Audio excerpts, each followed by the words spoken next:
Assalamu alaikum friends.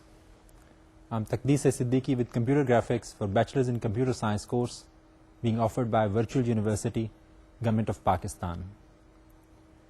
Today is our 45th and hence the last lecture. We have all intentions to have a quick recap of whatever we have covered in the course thus far. But before that, I would like to snatch a few minutes to talk about a very exciting subject. This part, if not discussed, would leave our discussion quite incomplete. So we'll have some time to talk about animation first, and then we'll go through a quick review of things that we have covered. So let's begin. The passage of time. This is something that has always been fascinating the artists, scientists, and theologians. And all of them have been coming up with their own interpretations and implications and conclusions based on their exposure and their experience and their field of study. But this has been the focus of these people for thousands of years and is actually the main thing that lies behind the animation.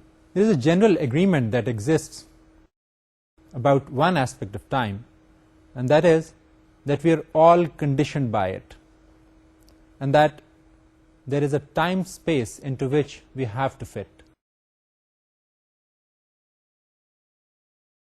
Well, we have talked about the concept of dimensions, and from that angle I said that there are people that talk about time being another dimension. At times they call it the fourth dimension. We looked at an analogy that we took for understanding and for developing an understanding of dimensions, in which we said that if we have some two-dimensional word and there comes somebody from the three-dimensional world, how easy it would be for that invader to invade any part of the 2D world. And since we are unable to control time, we tend to call it maybe the next dimension that we just cannot control. We cannot roll things back in time. Einstein's theory of relativity maintains that space and time are merely different aspects of the same thing. As a result of this theory, an inference by other physicists has been derived that objects can be moved backward and forward in space, but nothing can be moved back in time. What has been done cannot be done again, the very way it was done the first time. Every event that takes place is unique, because even if the event is repeated with all its details, still the time would be definitely different. It would not be the same that it occurred the first time in. Another method of describing the concept of time is through the three arrows of time, which are the thermodynamic, which actually operates when we see that sugar is dissolving into hot water, or the historical arrow, where we see that, okay, a single cell organism, which is maybe a simple one, actually gives rise to or contributes towards the making of a very complex organism. Or the cosmological, according to which we say that the world came into being as a result of a big bang, and that is resulting in the concept of an ever-expanding universe. But we have to confine to the concept of time with reference to animation. What is the concept of film time? Film time is actually a very vital concept to understand and to use in animation. It is an essential raw material which can be compressed or expanded and used for effects and moods in a highly creative way. We see in our dramas and in our TV serials and other animations that we see that the concept of characters interacting with each other, different objects shown from different angles for different durations of time, pauses within dialogues, and within movements as well, that make things quite natural. And these are the considerations of the film time. How different players in a scene, they are going to talk to each other, how they are going to carry out a conversation, how a movement would be taking place, how different characters would be moving around on the stage or in the scene, they all govern specific timings. Those timings, they have to be predetermined.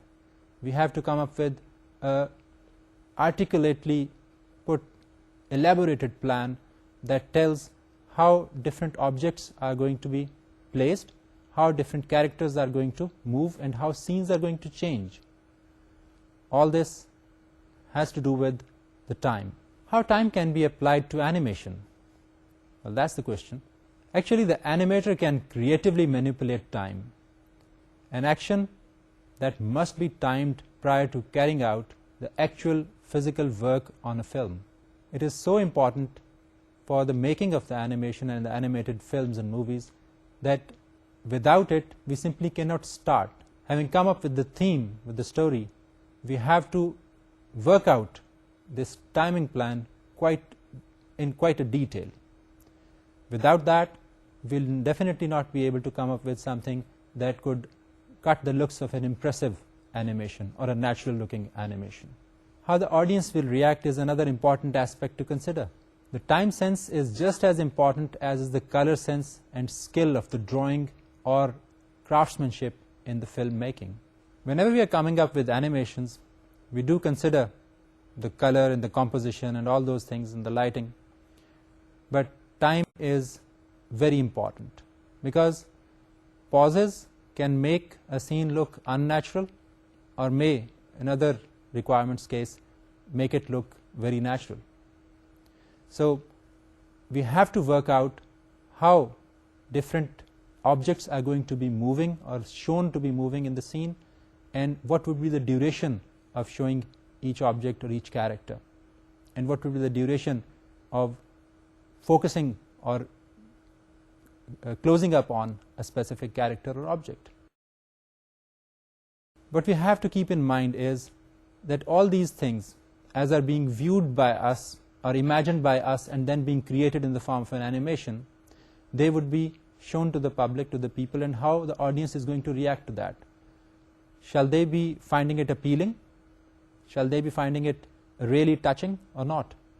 Well, if not, well, of course, the sole purpose of making the animation goes down the drain.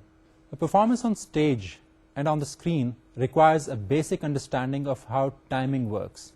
This is something which is mastered by the players, by the people who work on the stage and in the drama and in the TV serials after a lot of experience.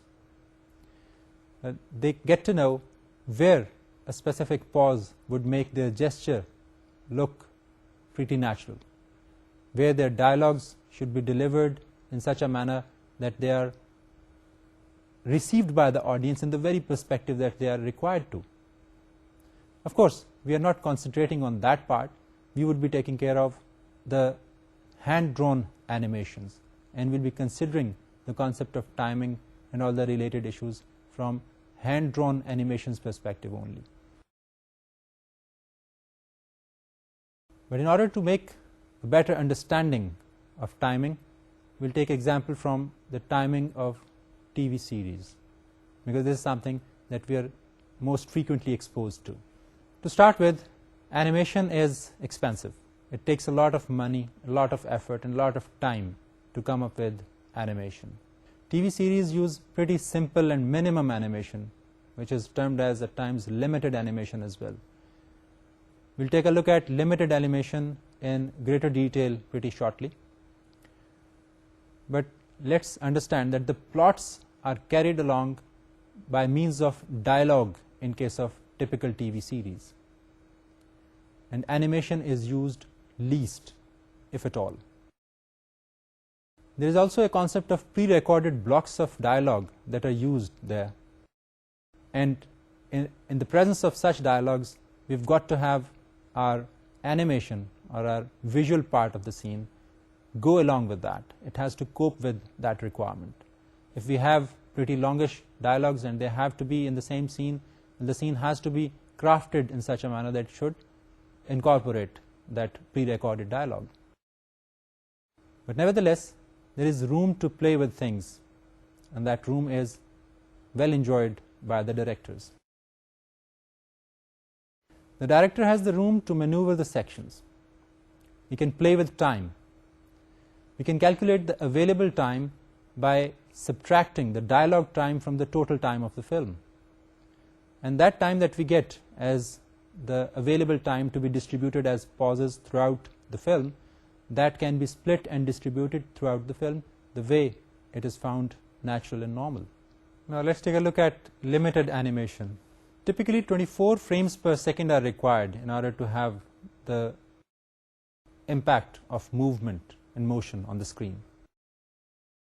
But when we talk about limited animation, we limit the number of drawings used for 1 second of animation. Typically this is done to about 6 drawings for each second of animation. What we do is we increase the hold length of frames of drawings. Typically we are going to have 24 frames to cover each second of the animation, but that 1 second makes use of only 6 drawings, and only then we call it limited animation. Whenever we have the requirement of coming up with an economical one, an economical output, we go for the limited animation. But nevertheless, the basic concept of planning it, that is identical to the full animation. Animator skill required in case of limited animation is again same as is required in case of full animation. All that we are doing is that we are saving in terms of number of drawings required, because of course the total number of drawings that would be used for each second of animation would have an impact or a dent on our cost. More time of the animator would be required, more time of the artist would be required. In case of full animation, we've got options making use of more drawings than those of the limited animation case. We can make use of large number of drawings, and typically we can have 24 drawings per second of animation as well. So that would mean that for each frame we make use of a different drawing. Well, the idea of having less or more drawings, what kind of impact can it have? Typically what we want to achieve is to show or to deceive the human eye visually as if the objects in the scene are moving. And that can be achieved making use of only 6 drawings that are held for a longer period of time in order to cover the whole frame, the whole second of the animation. As I said, typically we are going to use 24 frames, so all those 24 frames are actually making use of 6 drawings. So every 4 frames are making use of the same drawing. Well, of course, if we are talking about some animation requirement which is required to be quite clean, continuous, and is going to have some fast action, probably we'll be finding it a little difficult to incorporate in case of limited animation. But the full animation definitely would be able to help us in that case. Time and money are not spared when we talk about animation.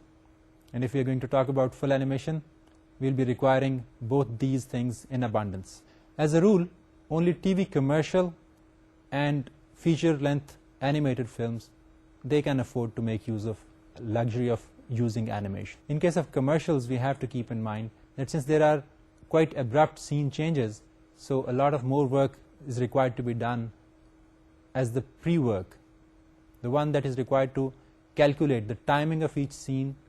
That is also very important, imperative, and also another aspect, that of preparing how the scenes are going to change and how the organization of objects are going to behave and change in the scenes.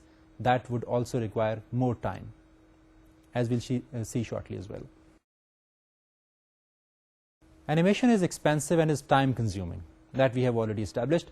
Now it is not economically possible to animate more than what is needed and then edit the scenes later on, as it is in case of the live action films. In case of the live action films, we've got the luxury that we can continue to shoot a lot more than is required, and then finally we sit together and see what parts can be edited without compromising the continuity. But that is not a luxury that is available for animation. animation being so very expensive, both in terms of time and money, that requires a lot better planning. So all the scenes very, very articulately planned, and they have to be in a very detailed manner put on paper prior to walking into the actual filmmaking or animation making. That is why we plan it in such a manner that the animation, when it is actually made, is made as per the final requirements, and there is no concept of editing the animated scenes or the animated movies. In cartoons, the director carefully pre-times every action so that the animator works within exact limits and does no more drawings than are necessary. We're making use of the same idea that it is expensive, it is time consuming to come up with drawings and then coming up with even a second of animation. So things have to be planned very well. The director has to play a very major role prior to actual making of the animation. The details of all the scenes, they have to be in a very detailed manner put down on paper, and then we start the actual production. Ideally, the director should be able to view the line test loops of the film as it progresses, and so have a chance to make adjustments if required. But often there is no time to make such corrections in the limited animation. In case of limited animation, our problem is to start with economy. Economy is always a problem. We have to take care of it. But in case of limited animation, because we are using lesser drawings per second of animation, we do not have room for a lot of corrections to be made later on. Typically, we'll be redoing the exercise if it is required to be corrected. Timing for animation in general. Timing in animation is an elusive subject. It only exists whilst the film is being projected, in the very same way that a melody only exists when it is being played. A melody is more easily appreciated by listening to it than by trying to explain it in words. Animation is all about the vision, the visualism. We have to create things that appeal the human vision. The human eye has to be impressed. And the very feeling that it leaves with the viewer, that can only be appreciated while it is being viewed. So with the cartoon timing, it is difficult to avoid using a lot of words to explain what may seem pretty fairly simple when seen on the screen. So we get to know that when we try to look into the making of cartoon movies, we realize that a lot of work on the desk is done long before actual things start turning out in form of animation. So all those details that we have talked about, they have to be very, very carefully detailed and laid out before we can start with the actual work. Timing is also quite a dangerous factor, because the only real criterion for timing is that if it works effectively on the screen, then it is good. And if it does not work, it isn't good, because it has to be made to look natural. Whatever animation we are making, we don't want it to cut robotic looks. If it is required to be a natural looking motion, it is required to be a natural looking motion.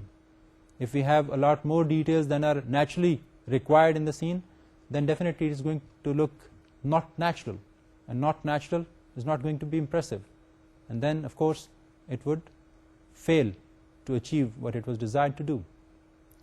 Well, of course, I'm not giving a sweeping statement in this case that we are not going to make use of the concept of exaggeration ever, because this is another basic requirement whenever we are talking about the caricature and the cartoons.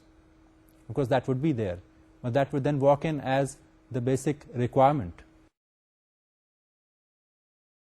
Some of the animation principles we'll try to look at. What is good timing? As we have just said as well, that good timing is what makes scene look very good on the screen. If the scene doesn't look good on the screen, it is not good. So the good timing only comes with practice. As we have talked about the drama artists, the people that work on stage, they also learn this art with the passage of time. So same would be true for an animator as well. Would require a lot of experience in order to develop an appreciation, because what he is doing is that he is not only creating the scene to be viewed, but is also making sure that the reaction of the audience, whatever it could be, that also is kept in mind, and adjustments in the scene are made accordingly, so that the ultimate product is impressive. What we have as the factors affecting objects in our scenes, they include gravity. Well, when we are talking about some living beings or living characters being used in the animation, on stage we have real life characters that are governed or that are working under the force of gravity. Now this gravity is pulling them downwards, and because of their very nature, having learnt walking on the screen, on the stage and on the floor, in the presence of this gravitational pull, they are able to act naturally. But whenever we are talking about the animated characters, this concept has to be crafted into our scenes. Well, that requires a lot of experience. There are forces that would be working against gravity, and those would be the forces that would be helping the creatures move along, making gestures, making moves. And those forces also have to be dealt with carefully, that they should look natural when in play. Arrangements of jointed body and muscles is what we have in case of living characters. But when analogous to them we come up with some non-living objects to be animated that way, all those aspects have to be kept in mind.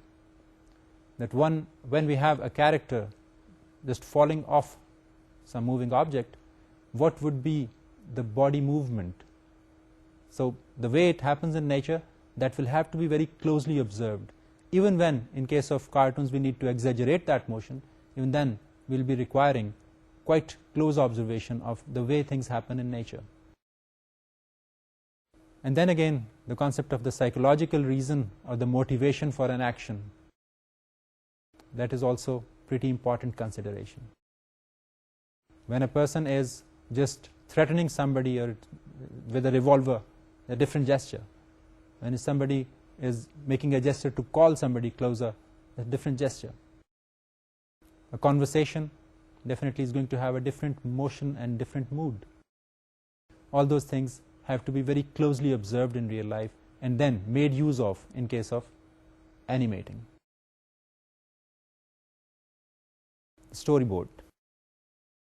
Storyboard is pretty important, something that I indirectly mentioned a couple of minutes ago.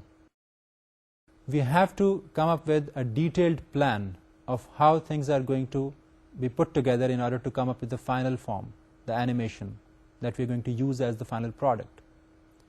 That scene plan with its gory details put together, that is the storyboard. Serves as kind of a blueprint, and that is why a lot of effort is put into making a storyboard. And we would not be maybe living with a few storyboards. We would be requiring multiple sketches in order to come up with even a minute's animation. A smooth visual flow is the major objective in any film, especially if it is an animated one.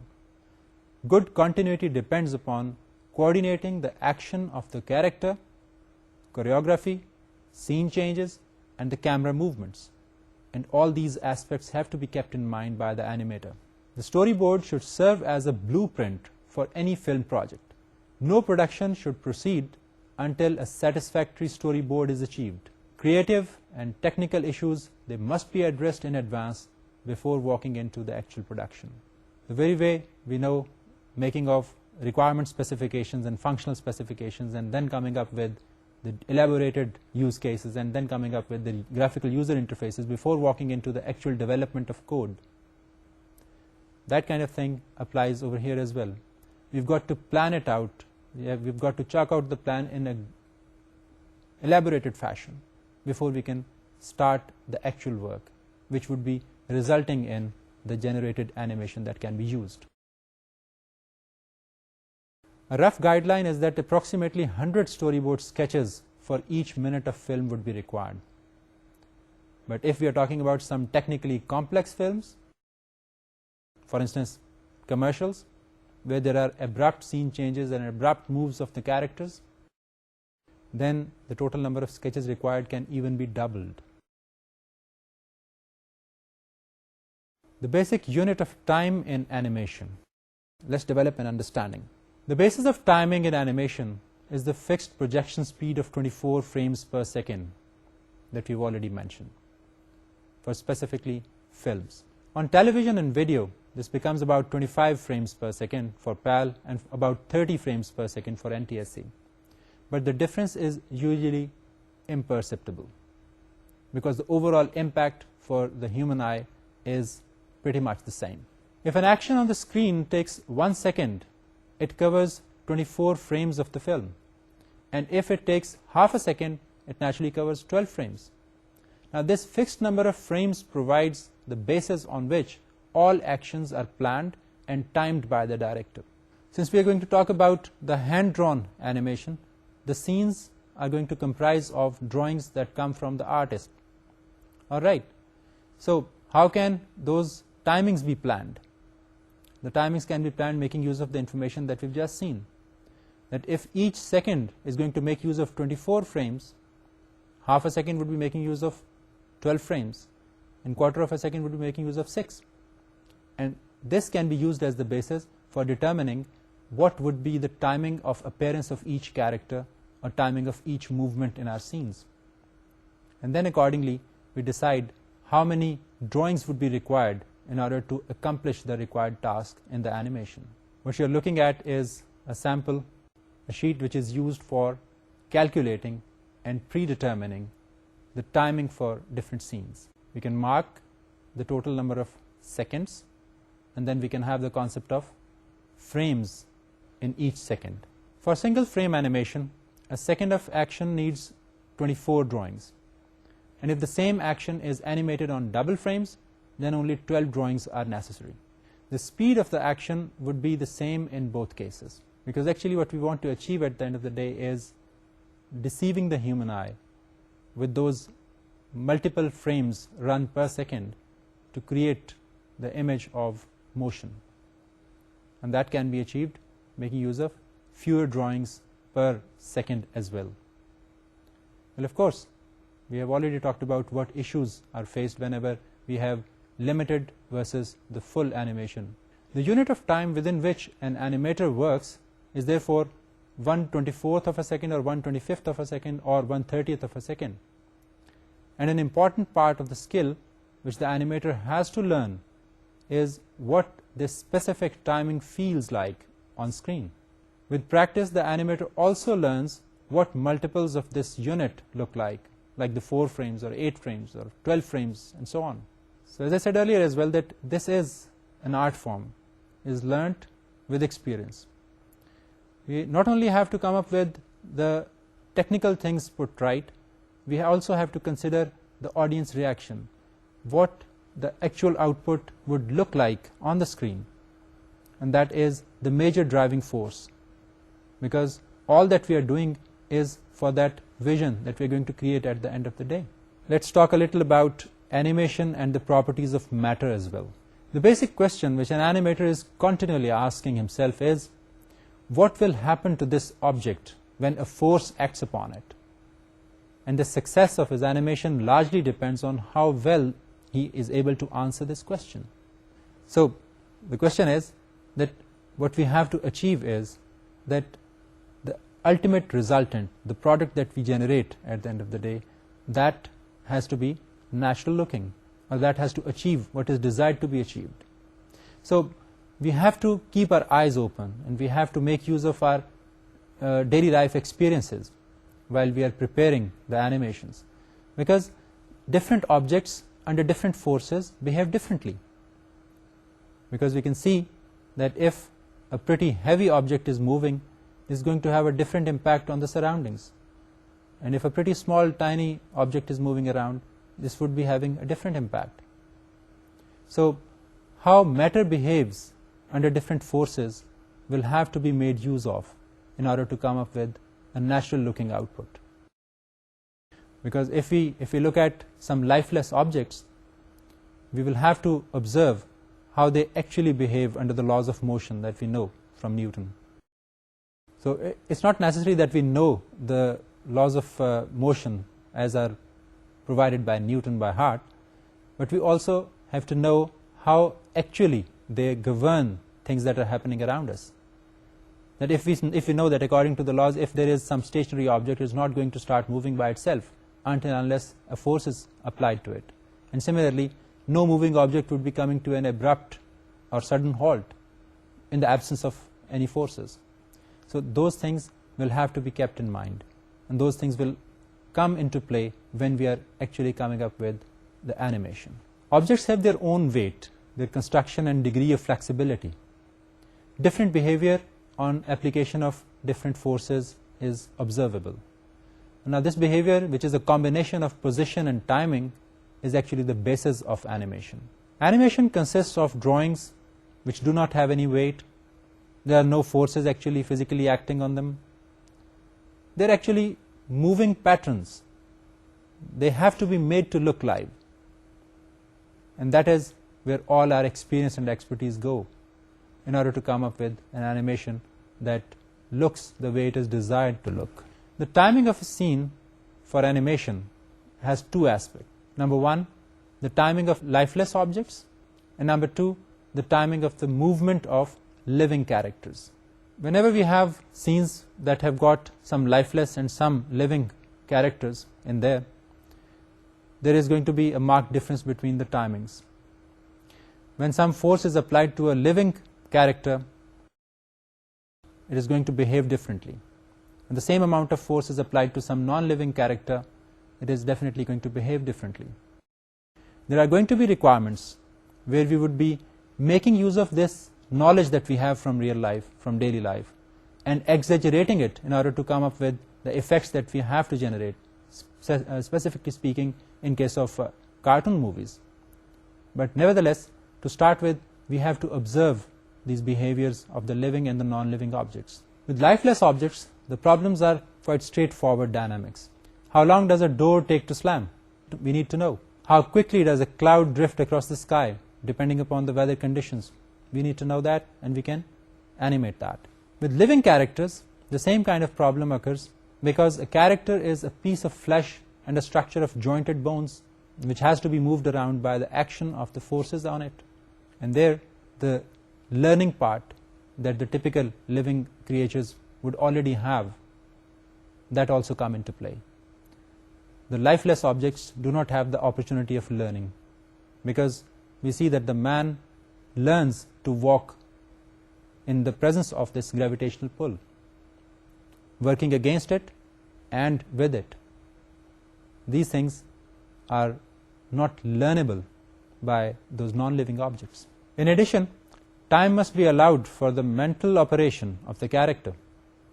He must appear to be thinking whatever move he has to make, whatever action he has to make, making decisions, and then finally moving his body around under the influence of his own willpower and the muscles. In this illustration, you can look at a few examples. The drawings that we will be requiring to make in order to show different movements of characters and the behavior of living and non-living characters. When force is applied to a table, how it behaves in nature, and how we want to show it in our animation.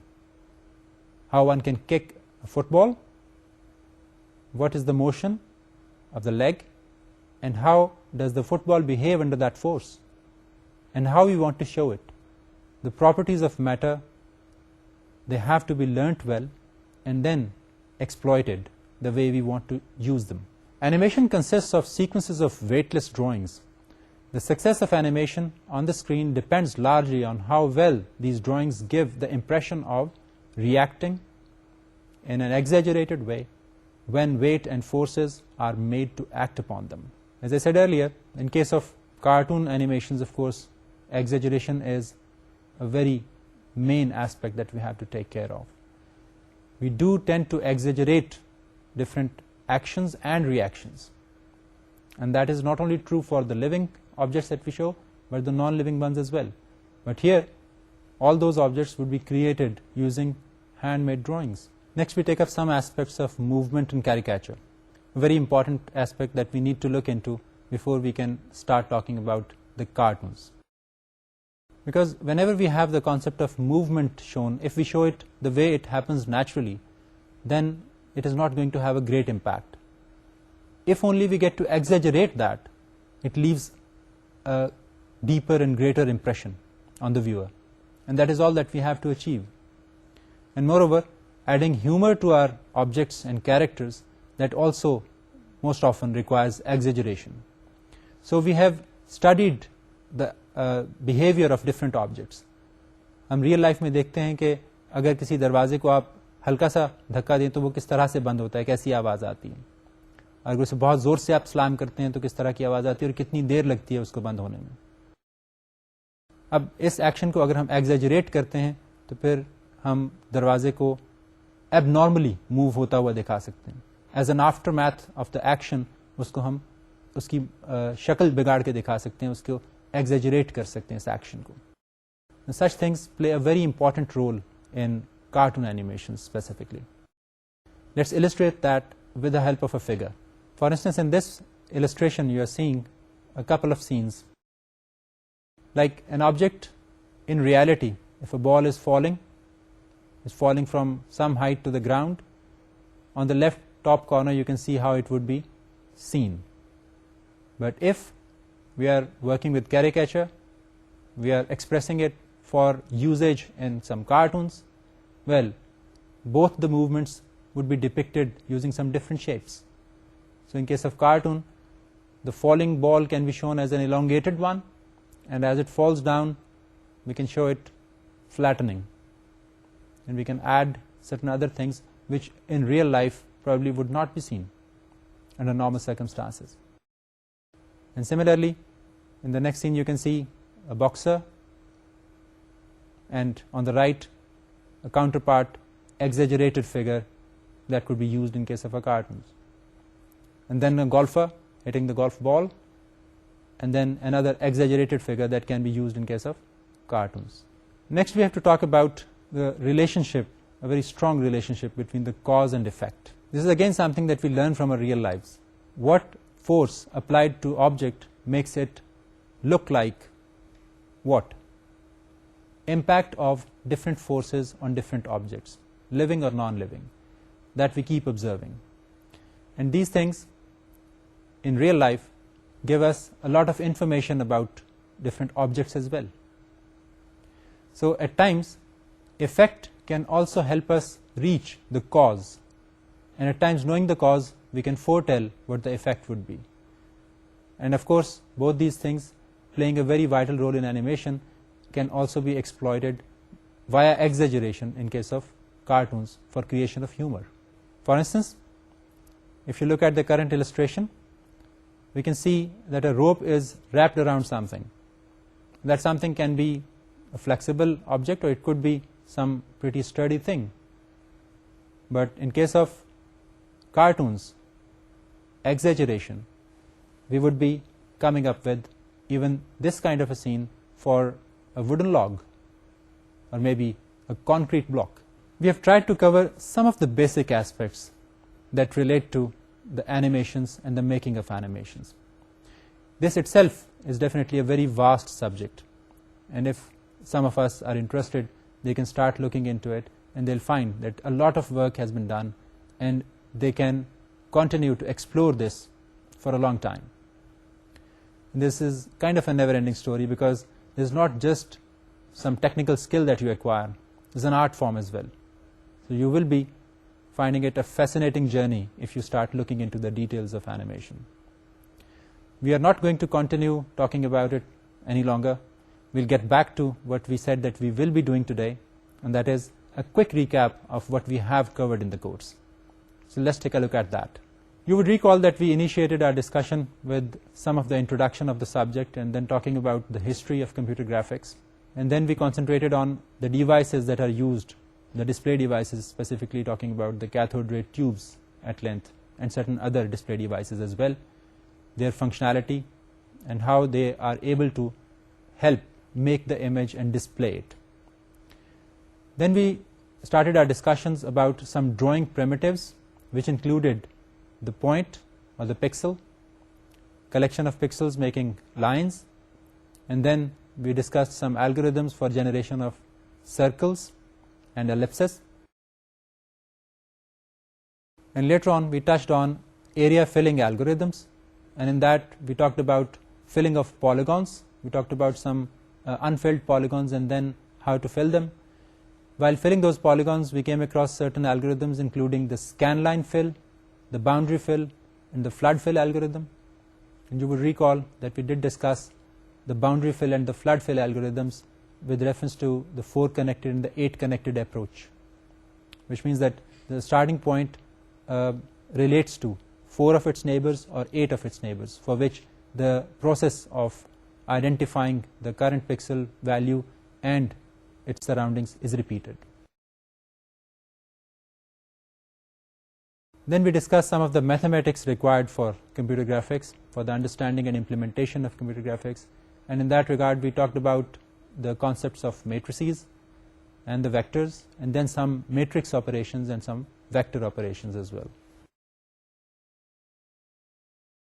After that we walked into 2-dimensional transformations, and while talking about transformations we discussed the translation, rotation, scaling, reflection, and shear. And we did talk about the homogeneous coordinates as well, and then we represented all these transformations in the form of matrix operations. And we did that with the notion that this matrix operation is going to help us gain better efficiency in computation wherever transformations will be required. And even later on we did see how those matrices are actually going to help us implement this, making use of libraries like OpenGL. Then we talked about clipping. Point clipping was the starting point, that how some undesired objects can be clipped out of our scenes, how a point that is lying outside our viewport can be clipped, how lines and parts of lines that lie outside our viewing window, they can be gotten rid of. We took certain algorithms and we worked with the help of those algorithms, coming up to the unfilled polygons and filled polygons clipping as well. We compared the efficiency of certain clipping algorithms as well later on. After that we started our journey in the 3-dimensional world, and we started with some development of basic concept of the 3-dimensional world, and then we talked about 3D transformations, and there again we revisited the translation, rotation, scaling, reflection, and shear, and this time we extended our 2-dimensional concepts to 3 dimensions. And of course we did talk about the homogeneous coordinates, and finally we did represent all these transformations with the help of matrices, so that we could come up with the final form that could be more efficient to process.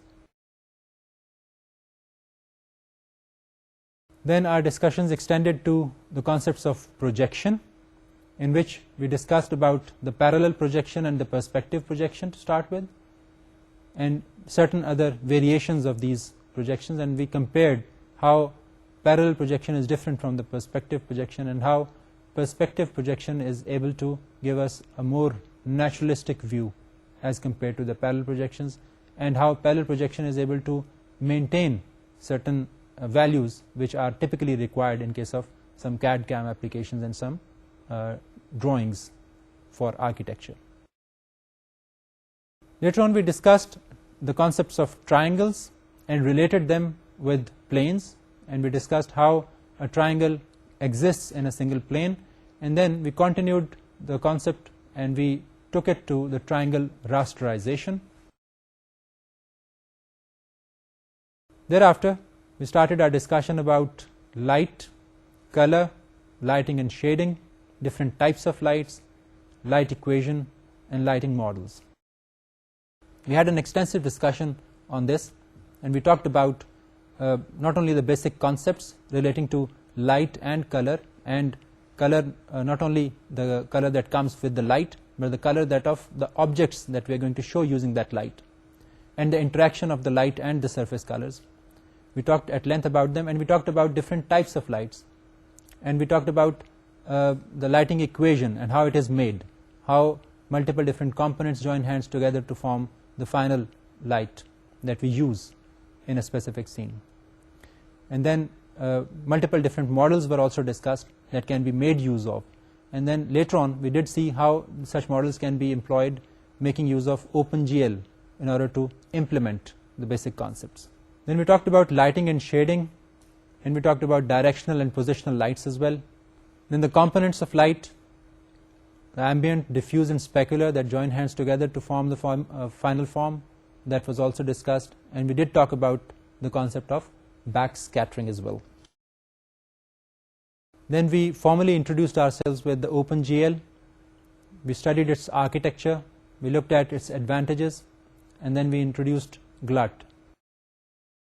the graphics library utilities toolkit that makes our life quite easy to start with. Then we talked about some examples of OpenGL programming. Later on we touched on curves, and in this case we talked about the plane curves and the space curves as well as the Bezier curves, and later on we talked about some implementations of Bezier curves as well. Another interesting thing that we talked about was surfaces and subdivisions, the concept of subdivision. And in that we took the example of an icosahedron and we made different detailed levels of icosahedron, and we learnt how we can work with the concept of subdivision in order to come up with better approximation of a real life sphere. And then we discussed a bit about fractals. We tried to introduce ourselves to this concept, this very fascinating idea of fractals. Then with OpenGL implementations we discussed lighting, viewing, modeling. In fact, model view matrix was looked at in quite detail. And then we also tried to implement curves, surfaces, and then evaluators making use of OpenGL. Today we talked about some aspects related to animation. Of course, the subject could not be covered in its entirety because it is a very vast subject and requires a lot of time and effort. But of course, we have tried to introduce ourselves to it so that those of us who would be finding it interesting, they could start their way and start pursuing it at length. During this journey with computer graphics, we have tried to develop our concepts, starting with the very primitives and trying to build them onto some pretty advanced concepts as well. Well, of course, like any other academic exercise, this definitely has got shortcomings as well. There are a few things that could be given more time or should have been given more time, but of course, in a limited amount of time, we have to talk about many things and we have to give their due share. Although we tried to emphasize on such things that were more important a little more than others, or those that had some difficulty in understanding, we tried to elaborate them a little further. But later on you will realize that when you start actually developing things for computer graphics, making use of a library like OpenGL, these concepts that we have built during the course, they are really going to come handy. We'll be able to make use of these concepts and then intelligently apply them, making use of a tool available just like the OpenGL library. There are so many things which are available pre-built. There are certain things that we looked at the basic underlying theory of. We tried to elaborate on the logic behind them. We tried to look into the algorithms that would be used to draw even a single pixel on a screen. We went to that depth, but then we started abstracting and moving towards top and trying to make use of the basic concepts to make use of the available commands or command sets in the form of libraries, the pre-built libraries. We can make effective use of those libraries only when we have developed the basic concepts right. We will not be able to make use of them intelligently if we do not know what is the basis of making use of a specific lighting model, for instance. If we know how light and the surfaces or the colors of the surfaces actually interact and what would be the impact of making use of one light or the other, then only we will be able to appreciate what we have as the pre-built functions or commands in the library. All these and many more things that we can talk about and we can muster up courage to embark upon, they are ahead of us. there are so many things that we have not been able to talk about. But of course, whenever you take up a specific path, you have a certain destination in mind, you've got to make it there. We have tried to digress, sufficiently to different side lanes as well, wherever required, but ultimately we had to reach this point where we could say that okay, now we can call it a day, and we say that okay, we are done with computer graphics as of today. But thereon, you will be able to make use of these concepts and start building on them and start pursuing any specific areas that interest you or fascinate you more than others. As I said earlier as well, that each one of the topics that we have talked about is requiring a lot of attention. And if we take it up as a specialization, we'll have to work a lot more. There's so much that has already been done. There's so many resources around that we can always make use of and find our way through the ordeals that we might be facing in the beginning. So folks, this is the time when we have to part, with the hope that someday, inshallah, life permits and we meet again, to talk about other fascinating things, about real life, about information technology, or about maybe computer graphics. So we've got to call it a day, and we probably would not be calling it a day again, because today happens to be our last meeting. So with the hope that we would be seeing each other again, inshallah, if life permits and if there is an opportunity. तब तक के लिए उम्मीद के साथ कि हम दोबारा भी मिल सकेंगे, इजाज़त दीजिएगा। फ़ी अमान अल्लाह।